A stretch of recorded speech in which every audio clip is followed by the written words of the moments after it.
You ready, Ken? Yep. So let me frame the conversation because this last week in the industry blew my mind. And I don't want to name names and companies, but we saw major companies with big shakeups. We saw another major company, top 10 IMB, with layoffs, major layoffs, and not just ops. There were salespeople attached to that. Just big names across the industry over the last 7 days, moving around in the industry. A lot of panic, a lot of fear. That's the conversation. We always talk about the source. Like we're always going to try to hit the most relevant topic. So really, we're just unpacking that today, guys. Ken, you have an interesting perspective because you educate for all the different lenders across America. So you get really good perspective, not just, at one company or two or three. You're talking to probably 50 to 100 throughout the year. So like, what's your perspective? And you're not an originator anymore, but you're definitely in the industry educating. So I'm just curious, like you're not third party perspective, but it's a different angle. What are you seeing? What are you hearing? So I'm going to try to say, I hope nobody takes offense to the things I say today, because I have some pretty bold statements. In stupid times, we do stupid things. And right now, we're just not going to do any more stupid things. And so what you're seeing is in very difficult times, or in very booming times in the business, we might have a branch that's not making us very much money, but like we really like the people and they'll probably make us money, but we cut deals that we can't afford to pay out on. And so the margins on those branches are just nothing. And so when that volume comes down, that branch doesn't make sense anymore. Like I'm not going to carry a branch that doesn't bring me any income. And so if a company looks around right now, they go, if we're not going to do anything stupid, we only make smart decisions now. We need to lop off like 8 of our branches because none of those 8 branches don't make us any money. Right. And frankly, in some cases, we don't even like the people that work there, but they were making us money, so we left them on board. And so the decisions we made when times were great, we just can't make those decisions anymore. And that's what you're seeing with a lot of the layoffs. Some are like, dang, the company's not profitable. And others are like, hey, your branch isn't profitable, so we're going to invite you to find another company to work for. And so I just think nobody's willing to suffer loss right now. So that's your shakeup there. Interestingly, I was talking to a buddy of mine, real smart dude, and he was talking about the secondary market right now doesn't really have a flavor for doing much, because every deal they do right now, if the recession continues and you go into this deeper recession, you're going to have to recover this at some point. Instead of just trying to stop inflation, you're going to have to go back and figure out how we grow again the economy. And when you do that, these rates are going to come back down. And so secondary markets, like, why would I do a 5.5% loan so you can refi me at 3.5 next year if things go bad again? Their behavior is very telling, and originators are pissed because they're like, I can't get pricing at the higher yields. And so it's like, they're telling you exactly what you need to know. They're not certain that this is going to be around long. And so they don't want to write higher note rates, loans that are going to be EPO'd later. So that's right. In a weird way, it's good news. Even the secondary market doesn't believe like this is a forever thing. It's troublesome. You run into max points and fees, and originators know what I'm talking about there right now. But the good news is they don't believe, to Ken's point, that this is a long-term issue, which is why you don't see a lot of rebate pricing or options up in those higher note rates. I was just gonna say, what's the phrasing I see where you marry the house, but you date the rate?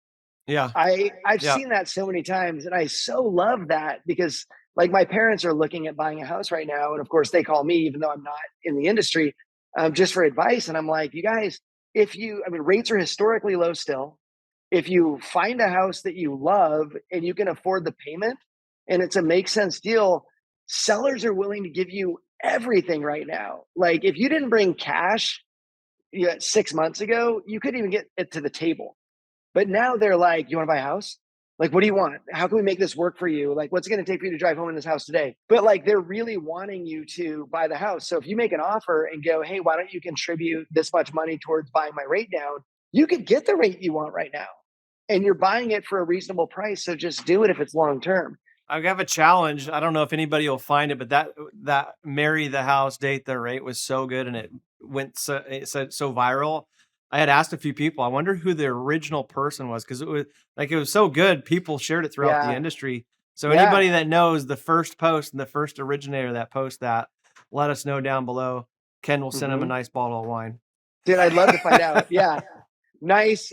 2022 nice, not 2021 nice. An amazing Uh, bottle of 14 hands for $12.99.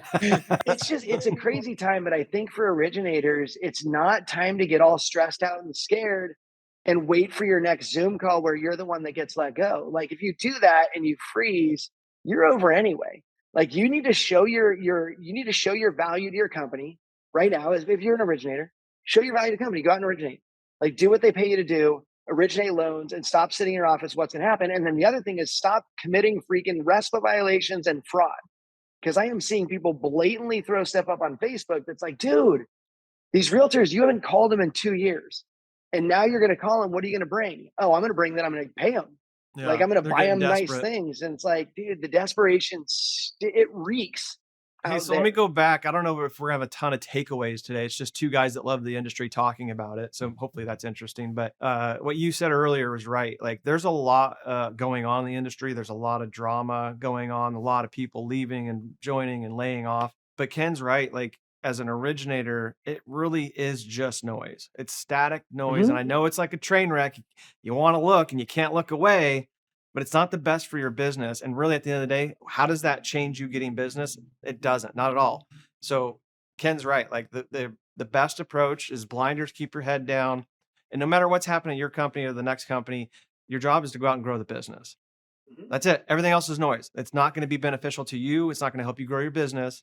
I get it. It's hard to look away, and it's some crazy stuff happening, but that's the right and really the only play here for originators to keep their head down and go, how can I grow my business compliantly? Obviously, like you said, Yeah. don't get too Well, desperate dude, and start paying for things. and I think that's a golden takeaway. Like if you, I remember when the Implode-O-Meter came out and when everybody was freaking out about who's getting, shut down next and what company's going to close their doors.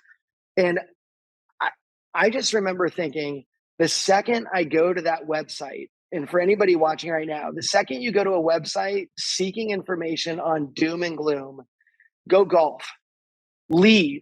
You don't belong there. Like you're going to do way worse for yourself letting yourself travel down that path than going out and doing something that you love. Even if it doesn't get you business, it's better than marinating and wallowing in that pity party. So as soon as you type in, I almost said a lender's name. As soon as you type in a lender and then layoffs Yeah. or market crash, like pay attention to what you Google because that will tell you what you're looking for. And if that's what you're looking for, you can find it and you can like lay in it and roll around it and be like, this is why I'm not doing well. Or you Yep. could just realize you're Googling it and then go hang out with better people. Because that's what, Ryan, what you and I do. We're in mastermind groups together. And I'm telling you, if we got the group together right now and talked, it wouldn't be about, oh my gosh, who's going next? It would be about how do we get through this? Like you need to hang out with better people. If your friends are letting you wallow in that, you need better friends. Like hang out with people that are going to grow with you and teach you how to grow, but also be that voice of like, that's right, let's get back out and do it. Like all we can do is increase our business. Yeah, simple, stupid guys like thoughts preclude your actions. And so if you're rolling around in negativity, your thoughts are negative, your actions will be negative. And I know that's simple, stupid statement, but it really is. And Ken, you're right. Like if the industry, if anybody wanted to really get some insight on what good leaders are doing, you and I just came back from a master's coach event style event with owners and executives. And everybody was like pretty like on edge because it's like they're in Mm-hmm. fighting position, they're ready to go, but nobody was Mm-hmm. negative to Ken's Right. point. And I know people would love to be like a fly on the wall because you have so many companies there and owners and executives, Mm-hmm. masterminding and sharing ideas. But guys, like nobody was fearful. Everybody was like, this is exactly what I'm doing to get Yep. through this. And there was Yep. I'm curious, like your read on that 2 days that we spent together. My read was there's two different approaches and doesn't make either one right or wrong. One was Mm-hmm. more of a defensive style approach where, hey, we're going to shrink down a little bit, we're getting a little bit more efficient. We're going to hunker down during the storm, do the right things. And Mm-hmm. that, for a lot of companies, that might be the right play. And then a few were actually going, we're going to be more offensive. We're actually going to go grow through this. Mm-hmm. And that was really interesting. Either way, two takeaways: making tough decisions to weather the storm and scale down a little Mm-hmm. bit. Mm-hmm. And then one was a little bit more offensive. That was kind of my read on the situation. Both were good conversations, Mm-hmm. and both will probably bring you through a tough time if you're a lender. But what was your read on it, and like what were your takeaways from all Yeah, that? and I don't think those are mutually exclusive because I caught the same things. And I mean, data has to drive your decisions right now. Emotion can't, right? But what if I could? Say that Like that again. has to go Say away. that again. Data I don't want to can't. let you. Data has to drive your decisions. Emotion can't. Um, if we focus on data, people are going to lose their jobs. It's sad. It really is sad. And it's true. You can't drop 65% of your business out the door and keep 100% of your people. And so there's no shame in a layoff necessarily. It sucks, but sometimes it has to happen. I talked to a buddy who just went through running, his company. Everything was great. And the market shifts. He has to call people and lay them off. And he was like, dude, my best advice I'd give to somebody in my situation is don't wait till it's too late. And I was like, man, that is brilliant because we don't do data. If data is going to tell us something we're sad about, we won't look at it. Whereas if we look at it, we can make it so that we're still sad, but we can make the right decision so it doesn't have to continue to haunt us. So you've got to look at data, make decisions based on data. And then you've got to figure out how are we going to grow in the future. And I think that's the part that you and I and everybody in that room felt we've been through this, right? In '07, when the market crashed, and I had to drop to I think I had 3 employees at the time. We have 43 right now. We had like 3 employees. And I thought, will this ever come back? Will this ever, are we going to be okay? What else can I do? I remember looking at the Burgerville guy and I'm like, that dude gets paid to flip burgers and he knows his paycheck's coming. He doesn't have to worry about the market. Everybody will be addicted to fast food for the rest of their lives. And I was going through his benefits. I didn't know I could come out the other side. But having gone through it with this one, it's like we're all going to come out, most of us are going to come out the other side if we think and do it right. If we're smart about what we're doing, we pay attention to data, let it be our guide, and then we get in growth mode and figure out how we get through, we're going to get through. So then, yeah, that positivity has got to be around what does this look like for me in 2 years? What might it look like? I kept my best people. We continue to grow. Everybody got on the same page. And one thing I'll just kind of end with this. One thing that I've noticed is some CEOs are acting different than others. Some Yeah, CEOs are absolutely. failing right now. Some CEOs and executives are doing great because they're communicating constantly. In the knowledge coop, I get to see leaders delivering messages to their people to let them know what's going on at the top. Everybody's freaking out. They're going to get laid off across the board, right? Not everybody, but most people right now are like, do I have a job tomorrow? For an executive to not reach out and message at all, and not with an email, for us to not see a video from the leader right now, I'm going to take that recruiting call because I don't know what my leader's thinking. And so Yeah. this is a time that we need to be out in front of all of this. We need to be communicating. Ryan, you do this brilliantly. You've got to communicate with your teams because they're like, oh my gosh, Ryan hasn't messaged us in 2 weeks. We just saw this company laying off. Does that mean we're getting laid off?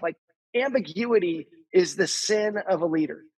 So the more ambiguous you are and the more quiet you are, the more fear you're launching inside your company. And you're allowing that to happen because you're not messaging right. And so, a message to leaders talk, let people know what's going on. Every Monday, we have a meeting in our company, and I talk about the industry. We're not even a mortgage company, we're a technology company that does training in the industry. And yet, I'm like, you guys need to know what people are going through because we are here to give the industry what they need to be successful. We're training them on it's time to learn and grow. If Yeah. you're not learning, if you're wasting time freezing and stressing out and not spending time learning, that's what's going to win. Go get better. What And Ken's so, talking about is exactly what Renee was on a while back on our show, and he called it filling in the narrative gap. And that's exactly what you're talking about, that there's this gap, this narrative gap, because there's billionaires behaving badly, which is crazy because these guys, they're very mm-hmm, successful people. They're billionaires. They built mm-hmm, companies that are gigantic. They're not dumb people. But that's how crazy the industry is right now. You got billionaires yeah, behaving badly. You got leaders not communicating. yeah, And in the absence of clarity, people insert their own reality. That's yep, the narrative gap that Ken and Renee, two really good leaders in the industry, are saying, don't let there be a gap. Right? right, Don't let there be the ability for somebody else to insert their own reality because they don't hear from their leader. Oh, well, we're going down. The ship's mm-hmm, going down. I have to go mm-hmm, somewhere. Well, maybe it's not. mm-hmm, Maybe they're just doing the right moves that they need to do to navigate, this environment. But that's a huge problem in the industry right now. You guys have both talked about it, is this narrative gap. And I guess I'll encourage you too, because Ken's right. There's a lot of leaders behaving badly, and they're not maybe doing what they should.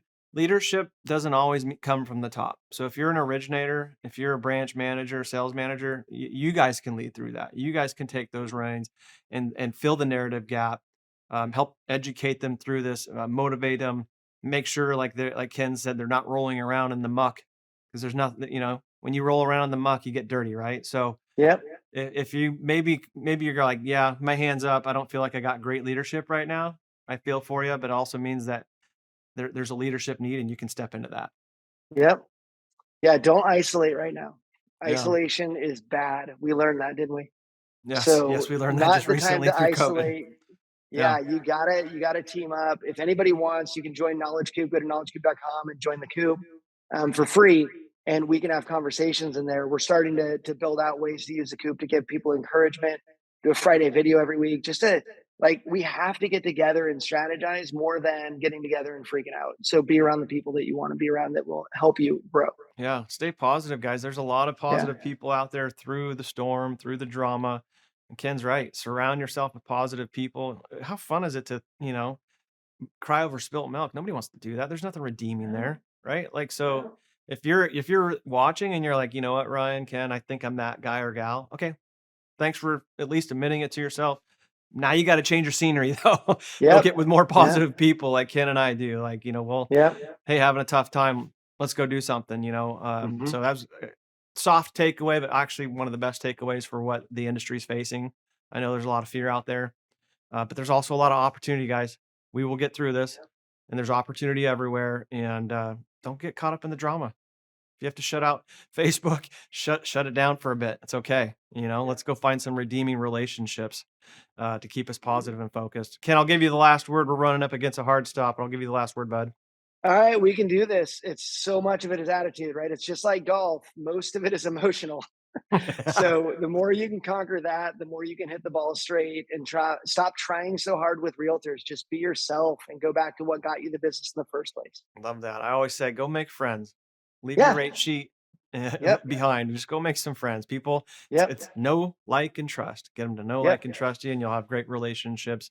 Again, everything comes back to great relationships that build strong businesses. So I didn't realize it was going to go this direction in terms of positivity and keeping your head straight, but Ken, I love it. Dude, people need it right now. So reach out to us, connect with us. Share, you guys know Ken, you can follow him if you aren't already, but share this video within your organization, because there's a lot of people, even the ops people are struggling. Share it with them. Hmm. Share it with your LOA. If you're a leader, Yep. share it with your team.